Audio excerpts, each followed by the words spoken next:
Okay, today we are going to study the second lecture of solid state laser, which is ND-YAG laser. ND stand for neodymium ion and YAG is the crystal called yttrium aluminum garnet, whose chemical formula is Y3Al5O12. In this laser, first of all, we take the crystal of yttrium aluminum garnet in the form of cylindrical shape, whose length is almost 10 centimeter and diameter 12 millimeter. In this yttrium aluminum garnet crystal, the doping of neodymium ion take place at the weight concentration of 0.725%. In this weight concentration, there are 1.4 into 10 power 26 atoms of neodymium present per cubic meter volume. So during the doping process, the neodymium replaces the yttrium ion. It would mean that first of all we take yttrium aluminum garnet as a crystal host material in which neodymium ion is doped. This neodymium ion replaces yttrium ions, and two end mirrors are introduced at the end point. One is the 100% reflected mirror and second one is the 90% reflected mirror, in which 10% light is transmitted as an output beam. In order to get the optical pumping, the xenon flash lamp or krypton arc lamp is added. You have a choice whether you can use xenon flash lamp or krypton arc lamp. Both lamp produces white light of different wavelengths. This flash lamp is connected with power supply through variable resistor as well as capacitor, and this entire arrangement form an elliptical cavity, which is similar to fabric parrot cavity, which we have already studied in the previous lectures.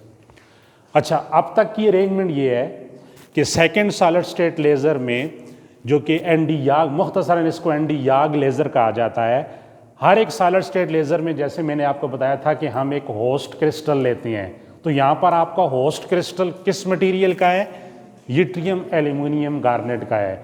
इसके अंदर हमने doping की है, वो मैंने आपको बताया था कि मेटालिक अर्थ मेटालिक आइंस हैं।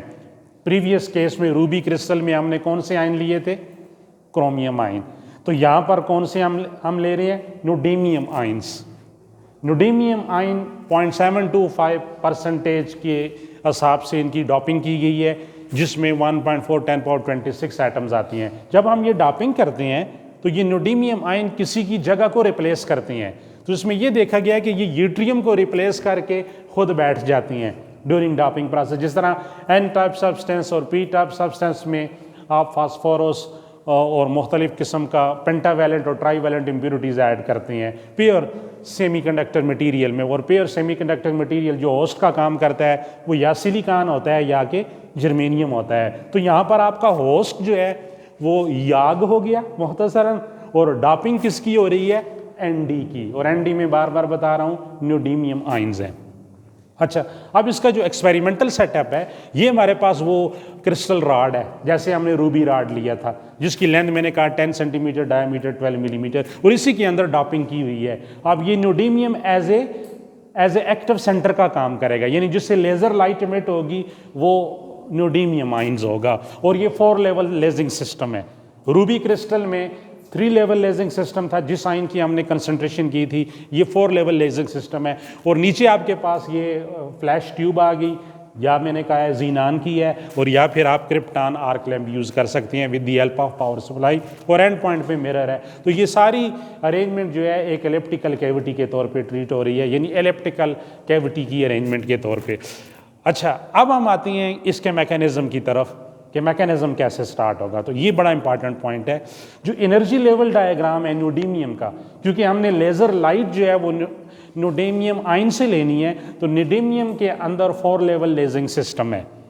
E1 इसका ग्राउंड स्टेट है, E2 इसके very closely next state, E3 is the metastable state.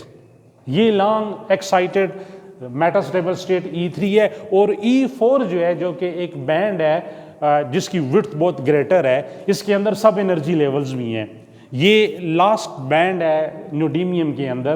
तो फर्स्ट ऑफ ऑल जब हम पावर सप्लाई से जीनान फ्लैश लैंप या क्रिप्टॉन आर्क लैंप को ऑन करते हैं, ऑपरेट करते हैं, तो इससे डिफरेंट वेवलेंथ वाली लाइट प्रोड्यूस्ड होती है। तो हमारी काम की जो लाइट है, जो वेवलेंथ न्यूडीमियम आयन को ग्राउंड स्टेट से हायर एक्साइटेड स्टेट E4 में ले जाएगी, वो 2 है। लैम्डा 1 7000 एंगस्ट्रॉम और लैम्डा 2 8500 एंगस्ट्रॉम। यानी जीनान या क्रिप्टॉन आर्क लैंप से ये जो 2 वेवलेंथ्स है, लैम्डा 1 और लैम्डा 2, ये न्यूडीमियम का आयन ग्राउंड स्टेट E1 से इनको एब्जॉर्ब करेगा, इंड्यूस्ड एब्जॉर्प्शन होगी और हायर एक्साइटेड स्टेट E4 में चला जाएगा, जिसकी विड्थ बहुत ग्रेटर है। ये एक बैंड है सब एनर्जी लेवल का। तो यहाँ से देखें 2 डिफरेंट वेवलेंथ होगी ना, तो एक वेवलेंथ की रेंज रिलेटिवली दूसरी की निस्बत क्या है, कम है। तो जब वेवलेंथ में फ़र्क आ रहा है तो एनर्जी में भी फ़र्क आएगा, इसकी एनर्जी भी डिफरेंट होगी। तो इट वुड मीन दैट कि ग्राउंड स्टेट का इलेक्ट्रॉन जो है, ये जो E4 में जा रहा है, कुछ बॉटम पे जाके बैठेगा और कुछ टॉप लेवल पे जाके बैठेगा। एनर्जी डिफरेंस आ रहा है दोनों के पास। तो जब ये डिके होगा 10⁻⁸ सेकेंड स्पॉन्टेनियस एमिशन के बाद, तो ये डिके होने के बाद E3 स्टेट में आएगा। तो यहाँ से E4 का जो लोअर लेवल है, इसको आप 2 हिस्सों में डिवाइड कर सकती हो, E4 एंड E4 प्राइम, जैसे मैंने प्रीवियस केस में कहा था। यहाँ मैंने इसलिए नहीं किया कि आप लोग कंफ्यूज होती हो उससे, क्योंकि ये विड्थ है डिफरेंट। जिस तरह ये टेबल की विड्थ है, एक वेवलेंथ नीचे आ गई और एक वेवलेंथ टॉप पे आ गई। नीचे वाली को आप E4 कह दें और टॉप वाली को आप E4 प्राइम कह दें। तो यहाँ से 2 डिफरेंट वेवलेंथ, यानी डिकेइंग प्रोसेस में 2 डिफरेंट इलेक्ट्रॉन जब E3 में आएंगे तो वो फोटॉन एनर्जी रिलीज करेंगे, but that energy is appears in the form of latest vibration. क्योंकि ये सॉलिड है, सॉलिड के अंदर, क्रिस्टल के अंदर लेटेस्ट जो है एटम जो है वाइब्रेट कर रहे हैं, तो ये फोटॉन लेटेस्ट की वाइब्रेशन को इंक्रीज करेंगे, ये एनर्जी जो है। तो इसमें टेम्परेचर भी इंक्रीज हो सकता है, हीट भी प्रोड्यूस हो सकती है, लेटेस्ट वाइब्रेशन भी एनहांस हो सकती है। तो यहाँ पर आउटपुट के तौर पे आपको कोई फोटॉन एमिट होता नजर नहीं आएगा। सॉलिड स्टेट में ये डिफरेंट मैकेनिज्म है एज कंपेयर टू गैसियस। अब E3 में पॉपुलेशन इंक्रीज हो रही है। जब E3 में पॉपुलेशन इंक्रीज हो रही है, जैसा मैंने पहले कहा कि न्यूडीमियम के अंदर E3 is the metastable state, तो यहाँ से पॉपुलेशन इन्वर्जन का प्रोसेस होगा, यानी स्टिमुलेटेड एमिशन E3 और E2 के दरमियान होगी, ना कि E3 और E1 के दरमियान। तो E3 में से हम किसी एक इलेक्ट्रॉन का सेल्फ स्पॉन्टेनियसली डिके होने का वेट करेंगे। ये जो हमने जनरल पढ़ा था कि हमें इनपुट फोटॉन चाहिए, ये हम इसी से काम कर रहे हैं। वो जो इनपुट फोटॉन हम लोग देते होते हैं ना स्टिमुलेटिंग एमिशन के लिए, कि हम वेट करेंगे इसका फोटॉन जो है, जब इलेक्ट्रॉन डिके होकर E2 में आएगा, एक फोटॉन रिलीज होगा, उसकी वेवलेंथ क्या होगी 1.06 माइक्रोमीटर। ये फोटॉन मिरर से, जो कि रेजोनेटर मिरर है, उससे बाउंस बैक करेगा, to and fro motion possess करेगा और वापसी में रास्ते में से E2 E3 में मौजूद अदर इलेक्ट्रॉन को परटर्ब या स्टिमुलेट करेगा। तो स्टिमुलेटिंग इलेक्ट्रॉन जो है जब नीचे आएगा तो फोटॉन की तादाद क्या हो जाएगी, इंक्रीज हो जाएगी, 2 हो जाएगी। फिर 2 फोटॉन इस तरफ 100% रिफ्लेक्टेड मिरर है, रिफ्लेक्ट होके आएंगे, मजीद 2 इलेक्ट्रॉन को स्टिमुलेट करेंगे तो 2 से 4 हो जाएंगे। इस तरह इंटेंसिटी ऑफ लाइट, जिसकी वेवलेंथ 1.06 माइक्रोमीटर है और ऑलमोस्ट फ्रीक्वेंसी और एनर्जी भी सेम है, ये इंक्रीज होती जाएगी, यानी एम्प्लीफिकेशन का प्रोसेस अचीव होगा और आपको लेजिंग फोटॉन 1.06 माइक्रोमीटर का मिलेगा, जो कि infrared reason of electromagnetic spectrum में लाई करता है। यानी न्यूडीमियम ND याग लेज़र में न्यूडीमियम आयन से जो लेज़र लाइट आपको मिली है, उसका स्पेक्ट्रम कौन सा होगा, इंफ्रारेड स्पेक्ट्रम। ये बात अच्छी तरह ज़हन नशीन करनी है। ये तो होगी आपकी लेज़र लाइट। अब जब E2 में इलेक्ट्रॉन आएंगे तो जब इनकी मंजिल वापसी क्या है, ग्राउंड स्टेट की तरफ है, तो E2 से E1 में दोबारा जब डिके होके आएंगे तो वो लेटेस्ट वाइब्रेशन को जो है ना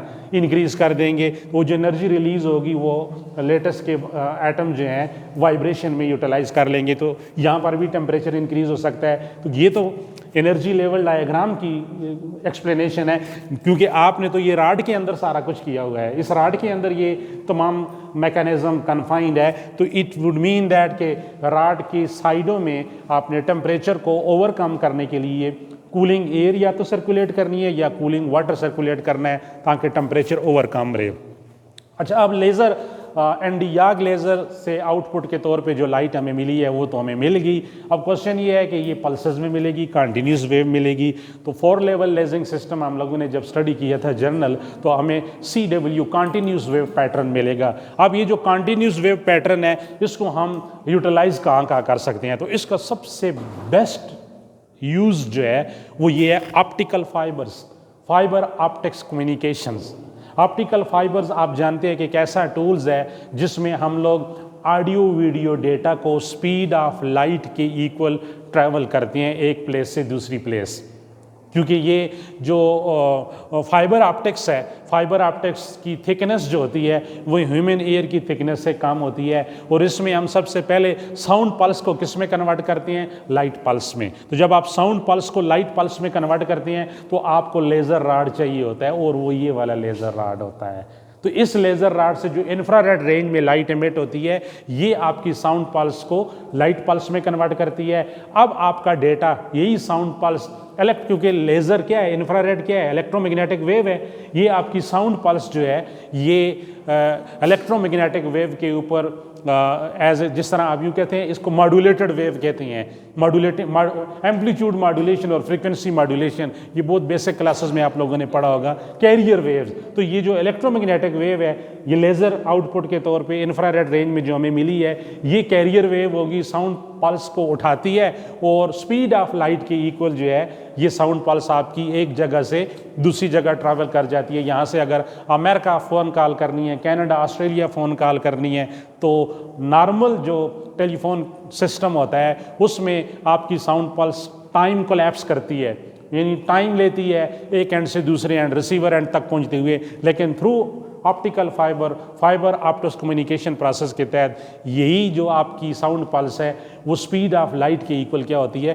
ट्रैवल कर जाती है, रिसीवर एंड पे वो दोबारा लाइट पल्स साउंड पल्स में कन्वर्ट हो जाती है। तो ये इसका सबसे बेस्ट यूज़ है। सेकेंड यूज़ सर्जरी में, मेडिकल साइंस में सर्जरी में यूज़ की जाती है। फॉर एग्जांपल आप जो है ना किडनी स्टोन को डिस्ट्रॉय करना चाहती है या डिटैच रेटिना को वो ठीक करना चाहते हैं तो उसमें ये लेज़र जो है इसको यूटिलाइज़ किया जाता है। वेल्डिंग और ड्रिलिंग के लिए भी बाज़ औक़ात इसको यूज़ किया जाता है। ये इसकी अदर यूजेस हैं। अब इसकी जो आउटपुट पावर है तो ये रूबी लेज़र की निस्बत इसकी पावर बहुत बेहतर है, ऑलमोस्ट 1 किलोवाट 1000 वाट तक ये पावर आउटपुट के तौर पे हमें दे सकता है। तो ये मैंने इसकी जो वेवलेंथ थी, मैंने आपको कहा था ना कि सॉलिड स्टेट में बैंड्स होती हैं, तो यहाँ वो ये कहता है कि जब E3 में से E2 की तरफ इलेक्ट्रॉन डिके होगा तो हमें एक सिंगल वेवलेंथ नहीं मिलेगी, हमें डिफरेंट वेवलेंथ पैटर्न मिलेगा। इसमें से जो मोस्ट डोमिनेंट होगी वो 1.06 माइक्रोमीटर वाली होगी, ये मैंने लिखा है लेज़र वेवलेंथ। इसके अलावा जो अदर ये प्राइमरी वेवलेंथ है, जो सेकेंडरी वेवलेंथ है और भी इमिट हो रही हैं, उनकी वेवलेंथ 1.318 माइक्रोमीटर, 1.21 माइक्रोमीटर, 1.30 माइक्रोमीटर ये वाली भी हैं, लेकिन मोस्ट प्रोमिनेंट जो है वो 1.064 माइक्रोमीटर इंफ्रारेड स्पेक्ट्रम में लाई करती है। तो ये था आपका एनडी याग लेज़र, ये सेकंड सॉलिड स्टेट लेज़र था जो हम लोगों ने लेज़र सीरीज स्टार्ट की हुई है।